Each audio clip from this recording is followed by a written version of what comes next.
Un Israélien armé d'une mitraillette ouvre le feu sur des ouvriers palestiniens. Il tue 8 personnes, en blesse 10 autres. Yitzhak Shamir explique aussitôt son émotion. Les autorités israéliennes affirment que c'est l'acte d'un déséquilibré, mais les territoires occupés s'enflamment. Jamais les émeutes n'ont été aussi violentes. Les Palestiniens ont attaqué les postes militaires, barré les routes. 7 Palestiniens au moins ont été tués aujourd'hui lors d'affrontements avec l'armée. Les territoires occupés ont décidé une grève générale et 3 jours de deuil. Le gouvernement, lui, a interdit aux Palestiniens l'entrée sur le territoire israélien afin d'éviter les représailles. 3-4 heures de queue pour voter. Devant l'affluence, les bureaux de vote roumains sont restés ouverts jusqu'à minuit. Il faut du temps pour voter, il y a 3 scrutins et surtout, les Roumains n'ont pas tellement l'habitude. C'est un moment très important.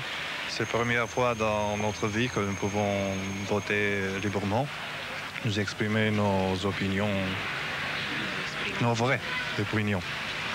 Nous avons déjà voté, mais c'était inutile jusqu'à maintenant. Moi, je ne suis pas habituée à vivre dans la liberté. J'ai exactement l'âge 24 années. C'est l'âge qui représente, comment dire, tout le temps quand ce dictateur a été dans ce pays. Le scrutin, surveillé par quelques observateurs étrangers, s'est déroulé sans incident. Yoni Iliescu a voté. Le suspense n'est pas bien grand au bureau du Front de Salut National. Premières estimations, Yoni Iliescu remporte 83% des suffrages après une participation record. Le Front remporte aussi les législatives avec 66% des voix.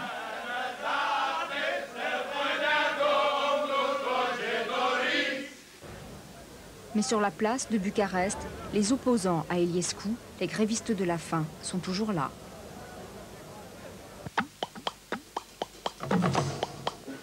Les 3 enfants de Ceausescu, Valentin, Nicu et Zoaia, ont déposé un bulletin de vote dans l'urne. Ils n'ont pas encore été jugés et ne sont pas déchus de leurs droits civiques.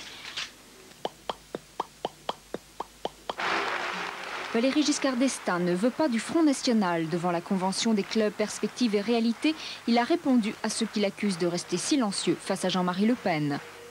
Je n'ai aucun contact, direct ou indirect, avec Jean-Marie Le Pen, comme certains esprits tordus cherchent à le faire croire.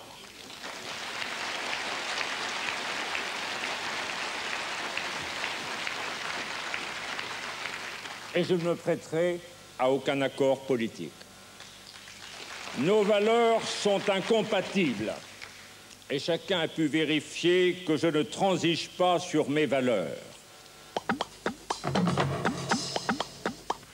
Pour Michel Noir, Valéry Giscard d'Estaing et Jacques Chirac jouent un poker menteur sur l'organisation de primaires à droite pour les présidentielles. Il a une solution si l'UDF et le RPR ne réussissent pas à se mettre d'accord. Sinon, la droite court à un nouvel échec. Quand on va sortir du poker menteur à l'automne, constat d'échec.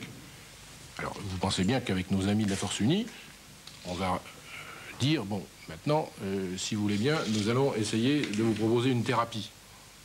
La thérapie, elle est simple. On fait voter l'ensemble des adhérents de l'ensemble des formations politiques à bulletin secret, sans pouvoir, pour que ça soit clair.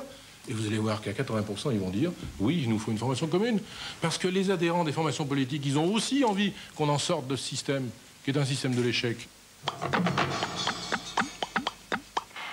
Plusieurs milliers de personnes ont défilé à Paris pour demander l'arrêt des essais nucléaires et la réduction des dépenses militaires. Des manifestations semblables ont été organisées dans plusieurs villes de province. Quand on souhaite le désarmement, continuer à faire des essais, c'est un paradoxe et une contradiction qui ne va pas ensemble. Des tonnes de poissons morts. Pour la 2e fois en 2 semaines, la Seille, petite rivière de Moselle, a été gravement polluée.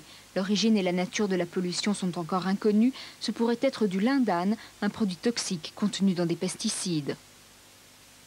Ça peut être chimique, ça peut être un remplissage de bacs avec écoulement, ça peut être un rejet de communes. Bien sûr, il ne faut pas jouer dans l'eau et surtout ne pas toucher les poissons au risque de se brûler.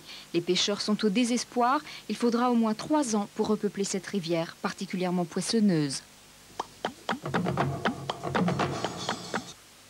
Garry Kasparov, le champion du monde d'échecs, a remporté le premier trophée Imopar. Il a battu en partie semi-rapide le grand maître britannique Nigel Short. Fin de partie, c'est le blitz. En quelques secondes, Kasparov va gagner.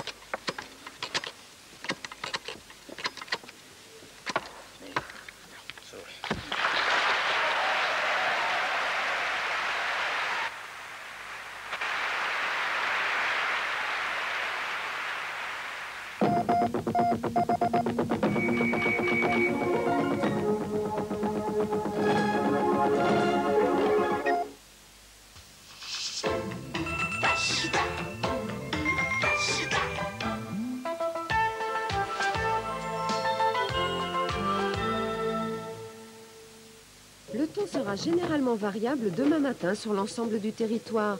Brumes, nuages bas ou ciel orageux seront de la partie. En cours de journée, les orages toucheront le sud-ouest, le centre, la région Rhône-Alpes et tout le nord-est. À la mi-journée, de belles éclaircies se développeront. La Côte d'Azur et la Corse verront le soleil régner plus largement. De la Bretagne à la Vendée, le vent de nord-est maintiendra des nuages et quelques ondées. Les températures minimales seront comprises entre 9 de la Normandie au nord à 17 sur le sud-est. L'après-midi, le mercure affichera de 16 à 24 degrés sur les régions méditerranéennes.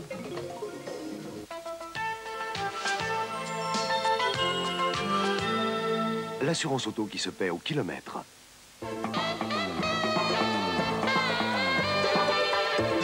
Eh oui, le tiercé quarté, c'est mon dada. Alors, suivez-moi dans Bilto. Tiercé quarté plus cet après-midi sur l'hippodrome de Longchamp et nouveau succès pour le numéro 4 Wall Street Wonder. Il devance le 8 d'Érable, le 17 Kix et le 7 Château Morin. Le quarté plus 4, 8, 17 et 7 vous rapporte dans l'ordre et pour 6 francs. 21 752 francs et 40 centimes. Le tiercé dans l'ordre et pour 5 francs. 2 970 francs.